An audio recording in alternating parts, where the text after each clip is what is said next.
nga kiniusab ang inyong gihimo nga na pagtakip sa Ginoo. Ingon ko sa Ginoo, Lord, hinuang nga sa tanan adlaw magmalitayon ko nga muday kanimo. Wala magkaaraw ang ato mga pag-ampo, mapagbuntag dahil ko sa Ginoo. Mamay akong gipasalamatan ng Ginoo nga nindot ko kayo. Nga kung kita magmainang po, tubagunta sa Ginoo sa tanan ato mga pag-ampo. Okay? Kamu dili man aksidente ninyong paggaling karon? Nagtuhuman mo nga aksidente? Dili. Kani ninyong paggaling karon, kini-planos Ginoo nga nang gipadala mo pagbalik. Gitasig mo sa Ginoo pagbalik tungod kay katuruan sa Ginoo. Amen? Oh. Nagtuho ko nga kamong tanan, kamong nga niya karon sa sunod Domingo, magdala mo og lain pa. Amen? Oh. Salamat sa Ginoo nga nadasigo na nga ito na kaigsuunan karon. Mamay pinakalindot kaayo nga inyong himuon sa tanang adlaw nga doon agad ngayon matinuhaon kasing-kasing. So igsoon, bantayi ang tanang dos nga atong taga-bagbagon nga atong tunan. Tungod kay matod pa ni Sister Mariel, mamatag siya 20, dili maniingon nga atong gilino nga lindot kaayo nga ang tanan nga nasimba dili lang panalanginan sa espirituhanan, kundi panalanginan sa diha sa financial bisan ginagmay. Amen? Lindot kaayo igsuon nga mahatag ta sa mga tao nga nagsimba diha sa Ginoo kay ang panalangin mo abot na to. Amen? Wala na ko igsuon, ayaw ninyo limo nga mag-question mo sa ko agad di ko mo makalimong tahunong nako mag-question tungod kay mamay akong nasilatian nga sa mga tao nga nasimbas Ginoo dili gud ko iyon nga maghika tungod kay ang panalangin sa madagaya. Amen? Ayaw mo paminaw sa kawas. Ingna nga ang among simbahan nga nang naamana nga mahatag sa mga tapos kay biblikan. Paghatag ka mo, aron ka mo, paghahatagan. Pangayo, aron ka mo. Paghatag, aron paghatagan. Dito kung manghatag mo, tagaan mo. Igsoon, ingon diha, sa tulong na gayon, ang mahatag puno sa kabos, nga makangarap sa ulang, pero ang Diyos mo na naman. Amen? Nindot kayo, di ba? Dili ta angay nga, kana pang tumuon ba na to sa inyong simbahan? Wala paghatag, gawa man nakabos ka na tuwirang. Sa ako, tungod kayo nakabalo kami nga, nakabalo min nga, ikon anang pamaagi yun. Nakabalo ba nga, mutanaw sa mga tao nga angay, no? Igsuon, angay mong magpasalamat nga ni amot, magdalaugon mo. O, igsuon, madaugon ka ta? Maminaw ka, kaya rin panalanginan tas Ginoo. Ang atong tema karon ining kabuntagon. Bantayan ninyo unsa akong istorya kay aron na mas matuman-an ninyo. Igsuon atong timahani ang kadalaka.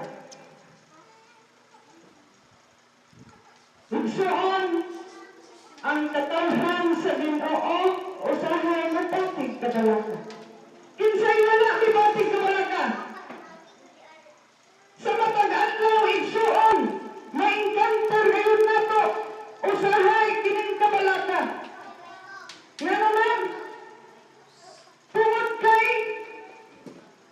makalimuta sa pulong sa Ginoo. Nagaingon diha sa Joshua 1:8, ayaw gayon kalimti ang basahon sa balaka.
kayo gikan karon bulana dili nato mahibaw ko.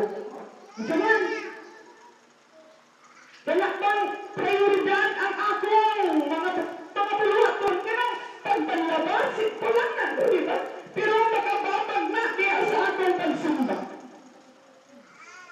Kanang atong pag-musaputan, so hindi na ito musimba, tuwag kay na ato sa kasapo. Mga simple nga pamaagi nga atake na sa tanas nato, mga mata nga matulog. Igsuon, gusto ka na ang atong kinabuli magmauswagan, nabuli tayo nga mapuno sa daghang kabalaka. Ang kabalaka, kanunay natong masinatian kay nga naman, tawag na kay nagkulang tas pagsalig sa Ginoo. Gusto mo kang masuso sa atong kinabuli? Ingon ang Ginoo, una pagpangita ang ginarian sa Diyos kay ang tanang mga butang igadugang ra. Nanong ato nang naging hikalimtan ng tulong.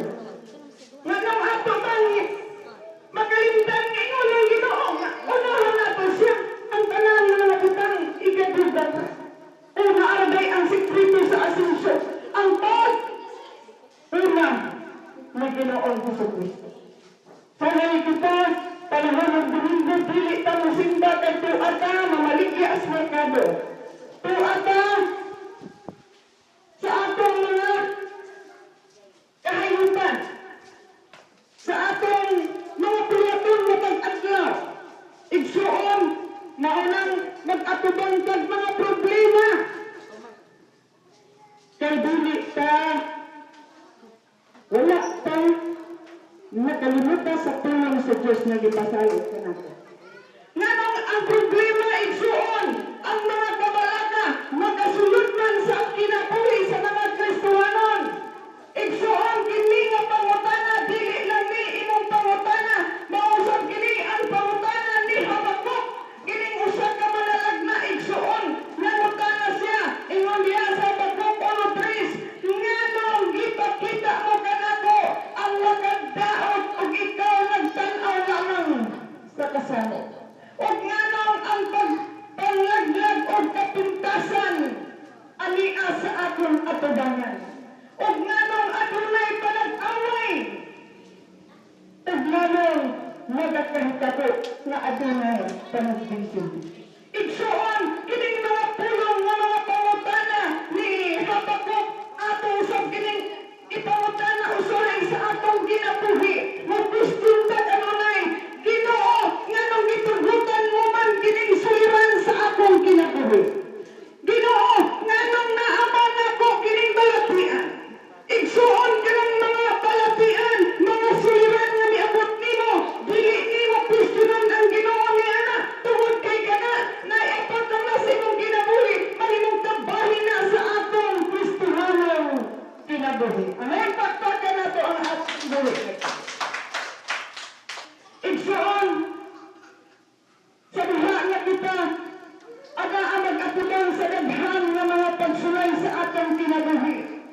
Timuon na to nga may sama kita ni Apostol Pablo nga maingon, kining akong mga pagsulay, usa lamang kining kagaan kung akong itandi nga giandam, usa lamang kining kagaan sa himaya nga giandam sa Diyos. Kining atong mga trials, mga pagsulay sa kalibutan, gaan lang ni igsuon. Dili ni pugat. Bukat dali igsuon. Kining wala kwarta. Alam ninyo, tinganin ninyo mo, away lamig ni kinabuhi kung wala kwarta. Why kwarta? Why kalipay? Igsuon, kung naakas Ginoo, why kwarta nga. Malitayon ang mga alagad sa Ginoo. Takpakan na ito ang sumbuhin natin. Ilan niya sa Abatubos 5:7. Itugyan ninyo kaniya ang inyong mga gikabalakan kay may kabalaka siya kaninyo. Unsa may atong mga kabalaka sa matag adlaw igsuon. Nag-atubang kita kanunay sa kabalaka. Usahay ang kwarta mo ay mo na tong sentro sa atong kinabuhi. Kung may kwarta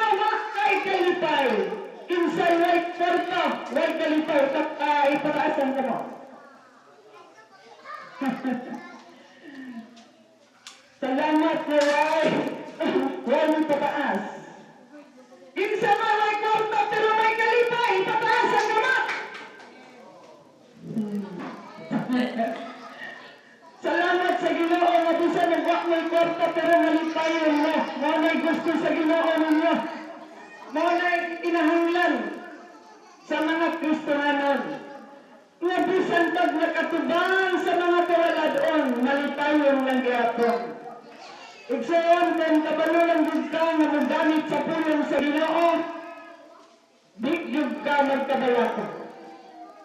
Kung kabalo lang yun ka nga imong ikinabuhi ang pulong sa Ginoo, unya sa diwa na maabot nimo ang mga wala doon na yung kalod, wala ko'y angay kabalakan. Wala ko'y angay kahadlukan. Kay nagpasalig ka ganako nga akong itugyan mo ang akong mga kabalaka. Kay ito Ginoo may kabalaka. Sumundot tayo, Ginoo na to ang tulong. Yun na anak ko sa'y mamalandong ko sa Ginoo. Ginoo sa matag adlaw na enjoy na mo ang tanang mga kaayo. Sa matag adlaw, wala yun ka magkulang. Tanan, gisagkatan ninyo sa tanang mga pagpapalala. Dili yun, noon nga kita igsuon, na question sa Ginoo. Nga kita, adunay daghang problema. Nganong kita daghang mga sulira? Igsuon ang mga sulira kabahin na nasa Kristohanong kinabuhi. Dili na to himuon nga may makapaluya na to nga pag-abot na diha sa atong mga pagsulay. Dili na taganahan na mudaig sa Ginoo. Dili na taganahan na musimbas Ginoo.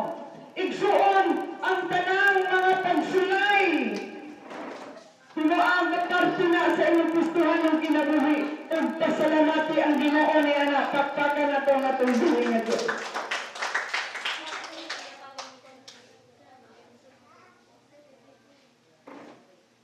Nindot kaayong mga lagad sa Ginoo. Amen?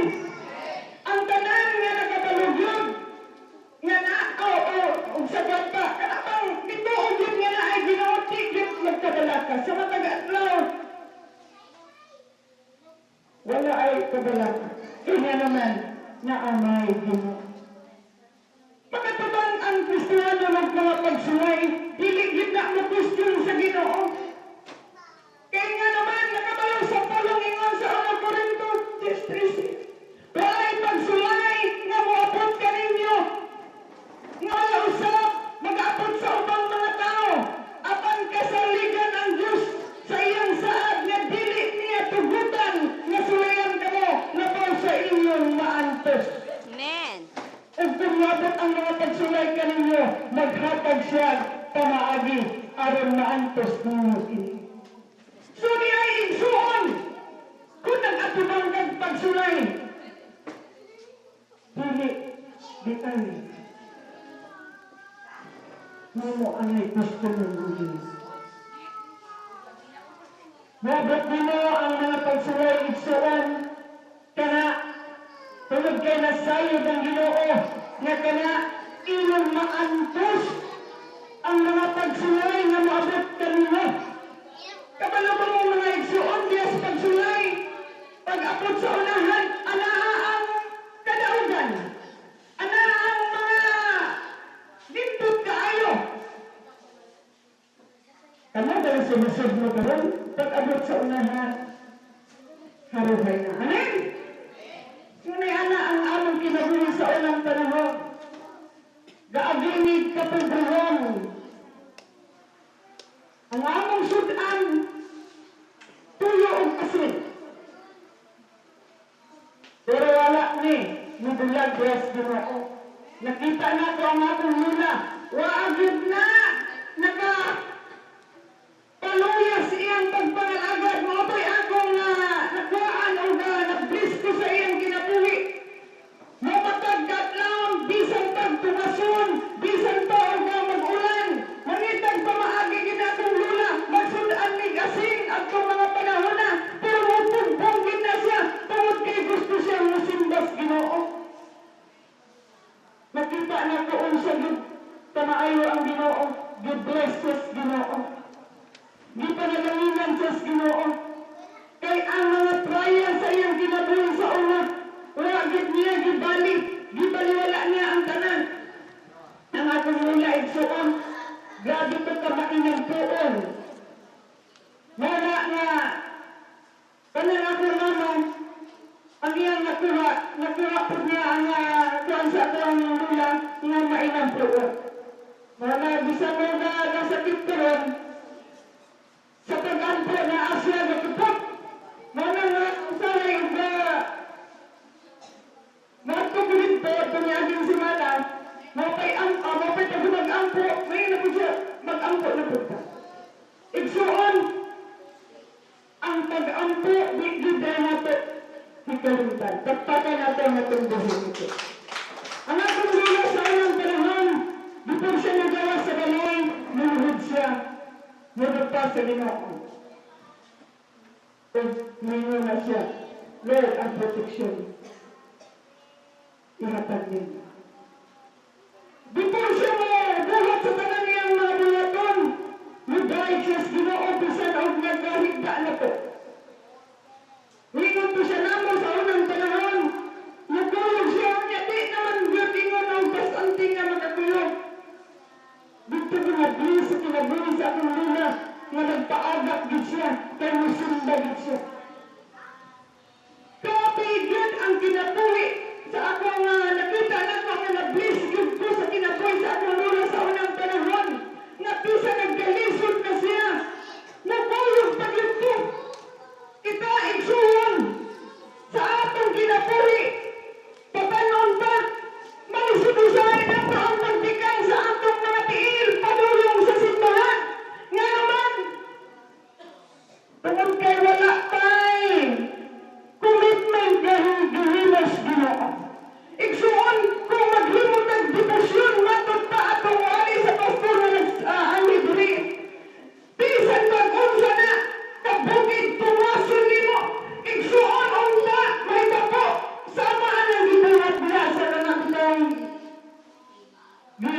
kuan na rin sa inyo na. Lazarena? Black Nazareth? Bahalag mamatay! Mapunto! Basta matalino sila. Igsuon ang atong kinabuhi. Kung hinuon na po na inaniana ang atong pagkinabuhi.